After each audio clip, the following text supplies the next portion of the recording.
Do you want to run through how you think this could be done so quickly and so efficaciously by one man against the hundreds of thousands of civil servants who can't do it?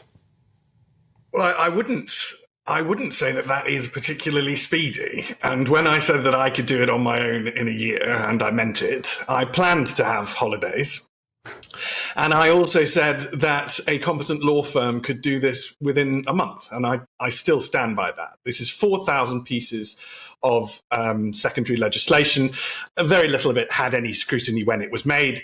Very little of it does anything relevant.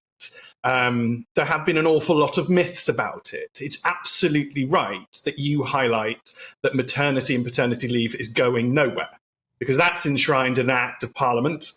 And Acts of Parliament aren't going anywhere. It's only this secondary type of legislation, this much lower level stuff that's going.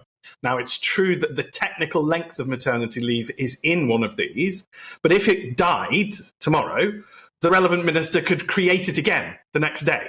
So, and what's actually been going on whilst the retained EU law bill is delayed, and it might interest you to know this, it is the process that is going on. So the reason for that is the EU would make laws and they'd become Acts of Parliament, and the power to make these secondary laws would be in those Acts of Parliament. That's why maternity and paternity leave would never go permanently, because a minister would always have that power enshrined in the Act of Parliament. It's quite clear that some ministers are using the powers that they have from these EU originating Acts of Parliament already, even without the retained EU law bill going through.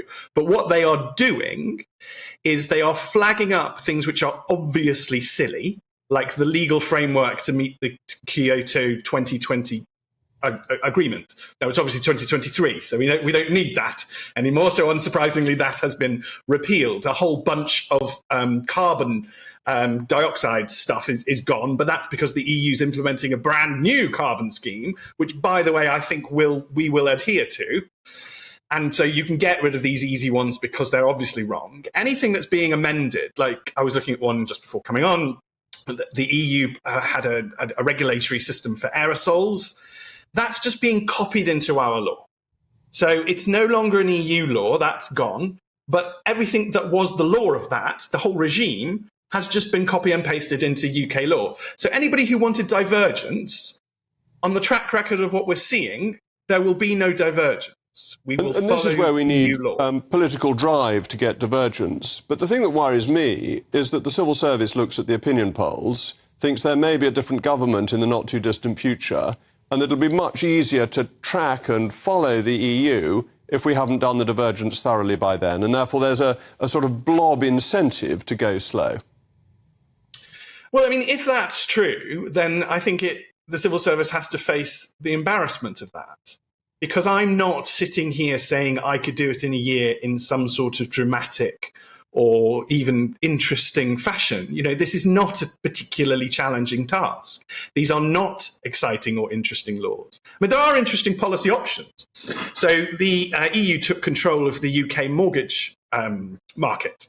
And if anybody thinks, I have no view on policy, but if anybody thought that the UK mortgage market wasn't working well, so there's a piece today on a young gentleman who can't get a mortgage and he's trapped in bad rental conditions and he wants to get a mortgage. If anybody wanted to tweak the rules in order to get him a mortgage, then you'd need to change all of this retained EU law. That would need policy direction from the government, and it would need an appetite for divergence. But at the moment, all that's happening is the scribes are very painstakingly slowly going through and just crossing out the word EU law and putting UK law on top of the same thing.